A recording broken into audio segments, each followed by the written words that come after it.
Episode start होता है और यान बेंजामिन के पास आते हुए बोलती है, बेंजामिन क्या हुआ? क्या तुम मिशेल से मिलने गए थे? तुम दोनों ने क्या बात की? बेंजामिन बोलता है, मिशेल ने कहा।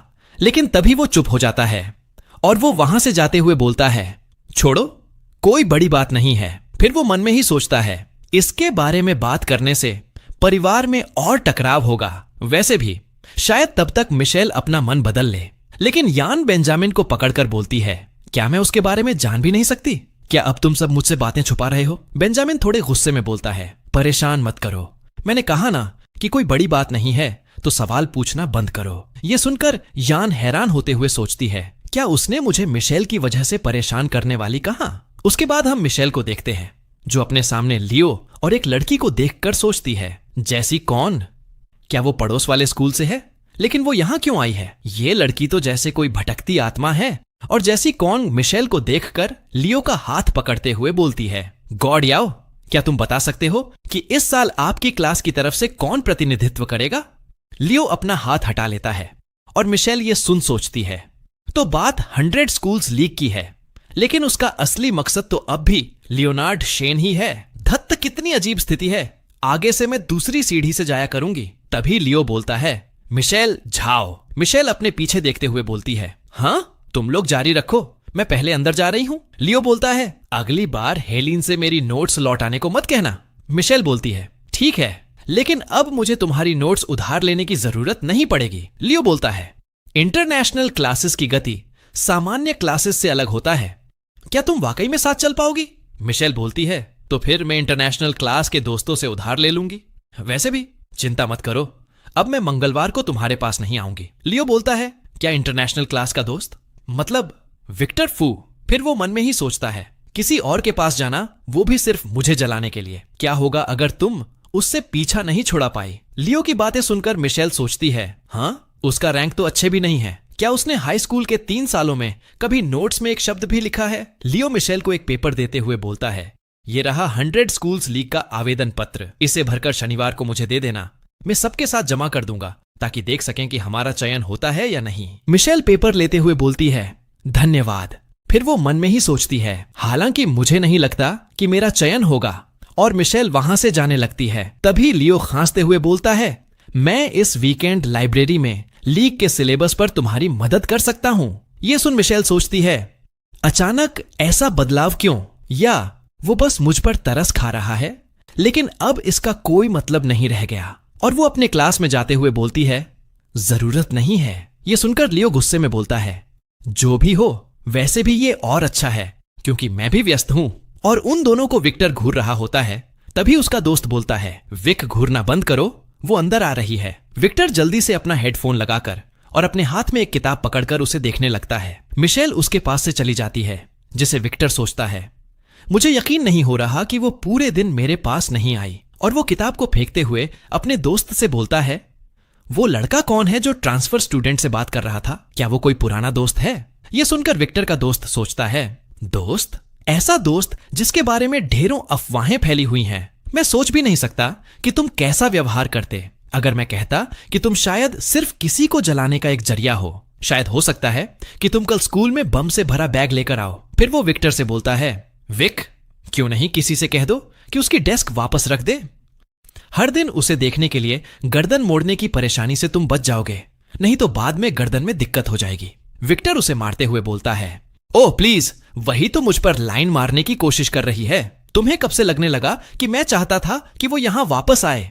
उसका सुबह से मुझे परेशान न करना मेरी नींद और भी अच्छा बनाता है। विक्टर का दोस्त बोलता है, मुझे तो लगता है कि सब कुछ इसलिए हुआ क्योंकि ट्रांसफर स्टूडेंट ना समझ थी और तुम्हें पाने के लिए ज्यादा नाटक करने लगी है। विक्टर बोलता है, तुम कह क्या रहे हो? यह जायज है कि वो मुझसे नाराज हो क्योंकि मैंने आज सुबह उसका टेबल हटा दिया था। इतना घटिया मत बनो और दूसरों को यूं ही मत आंको, यह कहने के लिए बहुत ही घटिया बात है। यह सुनकर विक्टर का दोस्त बोलता है, ठीक है, सब मेरी गलती है, मर्दों के लिए जिंदा रहना वाकई मुश्किल है। उसके बाद हम टीचर को देखते हैं जो बोल रहे होते हैं, शांति, क्लास के लिए तैयार हो जाओ। और विक्टर मिशेल को देखते हुए सोच रहा होता है, वो अभी भी वहां क्यों बैठी है? मैं बातचीत शुरू नहीं करने वाला। दूसरी तरफ मिशेल अपने गमले को देखते हुए सोचती है, गमले वाले पौधे को कोई प्रगति दिखाए 1 दिन हो गया है और विक्टर फू मेरे पास बैठने को तैयार ही नहीं है। अब मैं क्या करूं? सिस्टम बोलता है, जब तुम कोई नॉवल पढ़ती हो तो तुम्हें सबसे ज्यादा कौन सा हिस्सा पसंद आता है? मिशेल बोलती है, जब मुख्य पुरुष और महिला के बीच शारीरिक संपर्क होता है। सिस्टम बोलता है, बिल्कुल सही, जो तुम कर रही हो वो तो बस एक सहायक जैसा है, लेकिन अगर उससे भी ज्यादा कुछ हो तो? मिशेल बोलती है, क्या लिस्ट में शामिल किसी से शारीरिक संपर्क करने से मेरी किस्मत बढ़ जाएगी? तो अगर मैं विक्टर फू को गले लगा सकूं और विक्टर फू के साथ किस कर लूं तो? फिर वो अपने चेहरे को मारते हुए बोलती है, ये मैं सोच क्या रही हूं? अगर मैंने ऐसा किया तो डर है कि 17 की उम्र में ही उसकी मार से मर जाऊंगी। सिस्टम बोलता है, एक बार उसे छूकर देखो कि पौधा कितना बढ़ता है। मुझे नहीं लगता कि इसमें कुछ गलत होगा। मिशेल बोलती है, लेकिन सवाल यह है कि मैं उसे बिना उसे पता चले कैसे छू सकती हूं? और टीचर मिशेल को देखकर सोचते हैं, ये बच्ची इतनी उदास क्यों लग रही है? क्या वो नई क्लास के साथ अभी तक मिल नहीं पाई? तभी स्कूल का घंटी लग जाता है और टीचर किताब को बंद करते हुए बोलते हैं, ठीक है, आज के लिए इतना ही। फिर वो मिशेल से बोलते हैं, मेरे साथ ऑफिस चलो। मिशेल थोड़ा हैरान होते हुए बोलती है, हाँ ठीक है। ये सुनकर विक्टर अपने दोस्त से बोलता है, उनके पीछे जाओ और देखो वो बूढ़ा आदमी उससे क्या चाहता है। विक्टर का दोस्त वहां से जाते हुए मन में ही बोलता है, अगर तुम्हें उसकी इतनी चिंता है तो खुद क्यों नहीं चले जाते? उसके बाद हम देखते हैं टीचर बोल रहे होते हैं, मिशेल तुम क्लास में थोड़ी उदास लग रही थी, क्या तुम्हें ढलने में परेशानी हो रहा है? मिशेल सोचती है, अगर मुझे विक्टर फू से संपर्क करना है तो पहले मुझे उसका डेस्क मेट बनना होगा। फिर वो टीचर से बोलती है, जी सर, मेरी मौजूदा सीट ब्लैक बोर्ड से बहुत दूर है। टीचर बोलते हैं, तो तुम कहां बैठना चाहती हो? मिशेल बोलती है, लगता है कि सिर्फ विक्टर फू के पास वाली सीट ही बची है, तो मुझे वहीं बैठना है।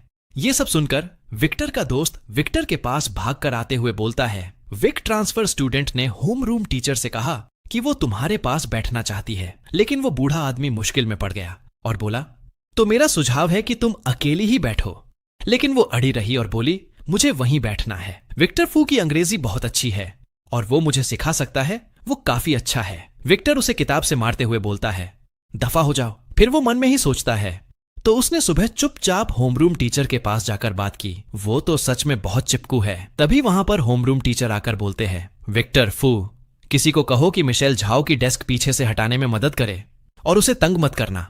ये सुनकर सारे लड़के विक्टर को घूरते हुए सोच रहे होते हैं, विक के इजाजत के बिना हिम्मत किसकी है कुछ भी हटाने की? और विक्टर सोच रहा होता है, इन्हें क्या हो गया है? क्या ये अब टीचर का आदेश भी अनदेखा कर रहे हैं? टीचर गुस्से में चिल्लाते हुए बोलते हैं, जल्दी करो और इसे अभी हटाओ। विक्टर बोलता है, चलो होमर रूम टीचर की मदद कर देते हैं और इसे हटा देते हैं। विक्टर का दोस्त वहां से जाते हुए बोलता है, ठीक है, चलो टेबल को हटाते हैं।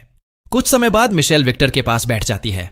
तभी टीचर बोलते हैं, ठीक है, शांति रखो, चलो पाठ जारी रखते हैं। तो पिछले पाठ में दूसरी तरफ मिशेल विक्टर को सोता देखकर सोचती है, मैं विक्टर फू से अनजाने में शारीरिक संपर्क कैसे कर सकती हूं? और मिशेल विक्टर को छूने ने कोशिश करती है, लेकिन वो अपना हाथ पीछे हटाकर सोचती है, क्या वो मुझे यहां जबरदस्ती बैठाए जाने से इतना नाराज है? उसके कान तो पूरे लाल हो गए हैं। ये ठीक नहीं है।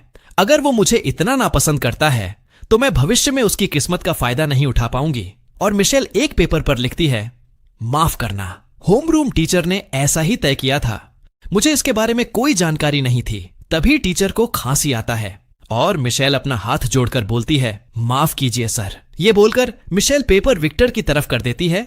विक्टर सोते हुए सोच रहा होता है, क्या वो मुझसे बात करेगी? लेकिन अगर मैं ऐसे ही सोया रहा तो उसे मौका ही नहीं मिलेगा। क्या मुझे उठ जाना चाहिए? फिर वो उठकर मिशेल का पेपर लेते हुए सोचता है, वो इतनी अधीर है कि उसने मुझे पहले ही एक नोट लिख दिया। मैं वाकई में बहुत अट्रैक्टिव हूं। विक्टर नोट बढ़ते हुए सोचता है, मुझे पता है कि तुम होम रूम टीचर के पास गई थी दूसरी सीट मांगने के लिए। छोटी झूठी, लेकिन मैं समझता हूं किसी लड़की का क्रश हमेशा ही कवितामय होता है। और विक्टर भी एक नोट लिखकर उसकी तरफ फेंक देता है। फिर वो टीचर को देखते हुए सोचता है, अरे नहीं, अगर होमरूम टीचर को पता चल गया तो मुश्किल हो जाएगा। और विक्टर अपने नोट को वापस लेने जाता है। मिशेल उसके हाथ को घूरते हुए सोचती है, यही सही समय है।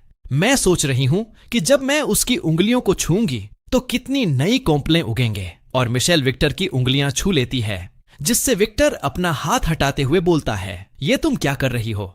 मिशेल माफी मांगती है और अपने गमले को देखते हुए बोलती है, ओ माय गॉड, ये क्या हो रहा है? सिर्फ पहली बार उसके हाथ को छूने से ही ये इतना बढ़ गया। तो क्या मुझे बहुत सारी किस्मत नहीं मिलेगी अगर मैं सूची में सबसे ऊपर वालों के हाथ छू लूं?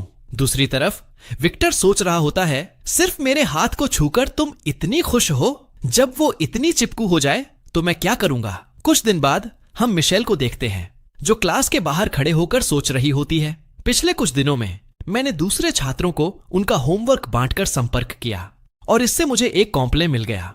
फिर वो अपने चेहरे को देखते हुए बोलती है, वो निशान अब लगभग पूरी तरह गायब हो चुका है। तभी सिस्टम बोलता है, अच्छी किस्मत पोषक तत्वों की तरह होती है और समय के साथ तुम्हारा रूप निखरता जाएगा। मिशेल अपना मास्क पहनते हुए बोलती है, इस गति से मुझे 20 कॉम्प्ले मिलने के बाद मास्क पहनने की जरूरत नहीं पड़ेगी। दूसरी तरफ विक्टर उसे घूर रहा होता है। तभी विक्टर का दोस्त बोलता है, वो ट्रांसफर स्टूडेंट बहुत दयनीय है। मैंने सुना है कि वो अट्रैक्टिव नहीं थी और पिछले साल उसके चेहरे पर चोट भी लग गया था। उसकी बहन यान झाओ ने फिर से स्कूल ब्यूटी कॉन्टेस्ट में पहला स्थान पाया है, तो शायद उसे जलन हो रहा होगा। ये सुनकर विक्टर उसे गुस्से से घूरता है, जिससे विक्टर का दोस्त डरते हुए बोलता है, लेकिन उसकी पर्सनैलिटी बहुत अच्छी है। वो यहां सिर्फ 2 दिन से है और तब से हमें मिठाइयां और कुकीज दे रही है। सबको वो बहुत पसंद आ गई है। ये सुनकर विक्टर याद करता है जहां मिशेल बोल रही होती है, कुछ खाना चाहोगे? विक्टर बोलता है, तुमने कैसी घटिया कुकीज बनाई है? ये याद कर विक्टर बोलता है, मैंने सोचा कि वो उसका नाश्ता है और इसलिए नहीं खाया, क्योंकि मुझे डर था कि उसके पास पर्याप्त नहीं होगा। लेकिन मैंने कभी नहीं सोचा था कि वो पलटेगी और दूसरों को दे देगी। फिर वो अपने दोस्त से बोलता है, हमें मिठाइयां और कुकीज दे रही है? हमें कौन? विक्टर का दोस्त बोलता है, बस कुछ टीम लीडर्स। वो क्लास में नई है तो इससे उसे जल्दी घुलने मिलने में मदद मिलेगी। विक्टर बोलता है, सही कहा।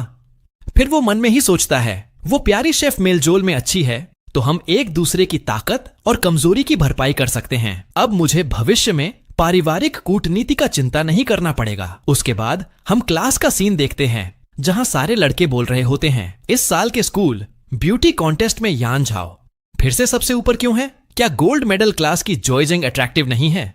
मुझे तो दबंग टाइप बहुत पसंद है। ये तो नॉर्मल है। हमारे स्कूल में 70% लड़के और लड़कियों को यान झाओ जैसी शक्ल पसंद आती है। साथ ही उसका स्वभाव अच्छा है, नंबर अच्छे हैं और परिवार भी अमीर है। कौन उसे पसंद नहीं करेगा? तभी एक लड़का मिशेल को देखकर सोचता है, ये ट्रांसफर स्टूडेंट यान झाओ की बहन है ना?